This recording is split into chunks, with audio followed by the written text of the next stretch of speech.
नमस्कार सभी को। मैं doctor Neha, female fertility specialist, Bharat homeopathy से। आज के इस वीडियो में हम बात करेंगे, अगर आपका AMH नॉर्मल से कम है तो कैसे आप उसको बढ़ा सकते हैं, क्या ये बढ़ सकता है या नहीं बढ़ सकता है, और क्या आपको अपनी डाइट में या अपनी लाइफस्टाइल में चेंजेस करने चाहिए। AMH यानी कि anti Mullerian hormone. Anti Mullerian hormone आपके अंडाशय के अंदर बहुत सारे कोशिकाओं के गुच्छे होते हैं जिन्हें फॉलिकल्स कहते हैं। उसकी जो सबसे बाहर की लेयर्स है वो ये हार्मोन बनाती है, AMH बनाती है। AMH आपकी बॉडी में कितना है वो ये बताता है कि आपके शरीर के अंदर, आपके अंडाशय में कितने अंडे हैं। अंडों का काउंट, या हम बोले कि अंडों का रिजर्व बताती है, तो ये AMH बताता है। ये ज़रूरी नहीं है कि अगर AMH आपका नॉर्मल से कम है तो आप कंसीव नहीं कर पाएंगे। आप नॉर्मल और नेचुरली कंसीव कर सकते हैं, बशर्ते आपके शरीर में और कोई समस्या ना हो, यानी कि आपकी एग क्वालिटी अच्छी हो, आपकी फेलोपियन ट्यूब्स यानी कि अंडाशय नली बहुत अच्छी हो, और साथ ही साथ आपका बच्चेदानी भी बिल्कुल हेल्दी और स्वस्थ हो। अगर ये सारी चीज़ें हैं तो आप कम AMH के साथ भी नॉर्मली कंसीव कर सकते हो।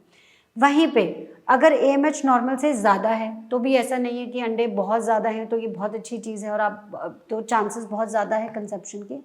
कई बार नॉर्मल से ज़्यादा AMH किसी ना किसी बीमारी को रिफ्लेक्ट करता है, स्पेशली PCOS या कुछ ओवेरियन कैंसर्स भी होते हैं। तो फिर तब भी हमें आगे इवैल्यूएट करना होता है कि अगर AMH ज़्यादा है तो क्यों है। दोनों ही केसेस में आपकी अच्छी हेल्दी लाइफस्टाइल बहुत इंपॉर्टेंट होती है, जिसमें हम कुछ नॉर्मल चीज़ों की बात करते हैं जो आप और हम सभी के लिए लागू हैं। अल्कोहल और स्मोक से दूर रहना है। कई बार हमने देखा है कि फीमेल्स जो वर्किंग फीमेल्स होती हैं, may be because of stress, कई बार जो हम ये कहें कि जो अच्छे सोशो इकोनॉमिक ग्रुप्स की होती है, जिन लोगों की पार्टीज़ वगैरह ज़्यादा होती हैं या फैमिली कल्चर ऐसा है, वो लोग अल्कोहल लेते हैं। तो मैं इस बात को सपोर्ट नहीं करती हूँ, और इनफैक्ट मेडिकल साइंस भी बात को सपोर्ट नहीं करती है। अल्कोहल तो आपको नहीं लेना चाहिए, आपके शरीर के लिए अच्छा नहीं होता है। दूसरा, स्मोक फीमेल्स के लिए, देखिए स्मोकिंग सबके लिए हानिकारक है, मेल्स के लिए भी, वुमेन के लिए।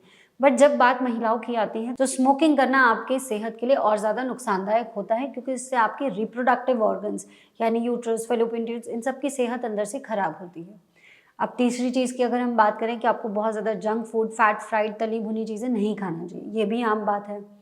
अब हम बात करते हैं कुछ स्पेसिफिक डाइट चेंजेस जो आपको फॉलो करने चाहिए अगर आपका AMH कम है। कुछ सीड्स आती हैं जिन्हें हम पम्पकिन सीड्स, फ्लैक्स सीड्स ये बोलते हैं, सनफ्लावर सीड्स। तो पम्पकिन सीड्स, सनफ्लावर सीड्स और फ्लैक्स सीड्स का अगर आप कॉम्बिनेशन खाएं और 1 चम्मच रोज़ाना खाएं तो आपकी बॉडी अंदर से स्ट्रांग होती है, आपका इम्यून सिस्टम अच्छा होता है, आपके शरीर के अंदर चल रही सूजन को कम करता है। मतलब ये बहुत अच्छे एंटीऑक्सीडेंट्स और एंटी इन्फ्लेमेटरी में प्रॉपर्टीज़ होती हैं। तो आपको सीड्स मिक्सचर ज़रूर खाना चाहिए। दूसरी बात, आपको हरी साग सब्जियां अच्छे से भरपूर मात्रा में खाना चाहिए और सीजनल खानी चाहिए।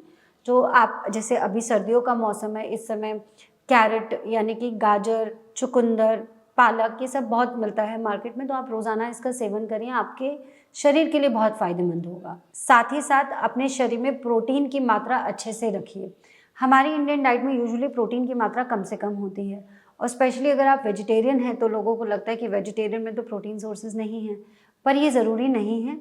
वेजिटेरियन में बहुत अच्छे प्रोटीन सोर्सेज होते हैं। आप नॉर्मल दाल को स्प्राउट्स कर सकते हो, चना स्प्राउट्स होता है, मूंग स्प्राउट्स होता है, राजमा सैलेड खा सकते हो नॉर्मल। कई बार हम राजमा के साथ चावल या राजमा के साथ रोटी खाते हैं, तो वो ना खा के आप राजमा खूब सारे उबाल के उसमें बहुत सारी वेजिटेबल्स चॉप करके राजमा सैलेड खा सकते हो। आप सोए खा सकते हो, आप पनीर खा सकते हो, किनोवा खा सकते हो।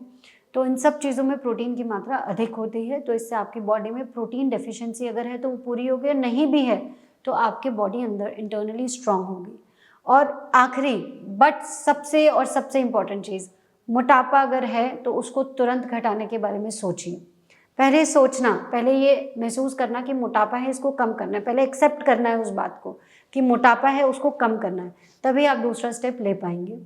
मैं जानती हूँ कि महिलाएं अधिकतर आजकल की भागदौड़ में अपने शरीर को और अपने आप को पीछे छोड़ देती हैं और अपना ध्यान नहीं रख पाती हैं, बट ऐसा करना आपके लिए बहुत नुकसानदायक हो सकता है। अपने ऊपर और अपने शरीर के ऊपर ध्यान दीजिए, अपने लिए समय निकालिए, अपने शरीर को अंदर से हेल्दी बनाइए। और मोटापा तो बिल्कुल भी नहीं होना चाहिए अगर आप माँ बनना चाह रहे हैं तो। आई होप इस वीडियो से आपको ये क्लियर हुआ होगा कि कैसे एक अच्छी हेल्दी लाइफस्टाइल से आप अपनी AMH की वैल्यूज़ को इम्प्रूव कर सकते हैं। Thank you.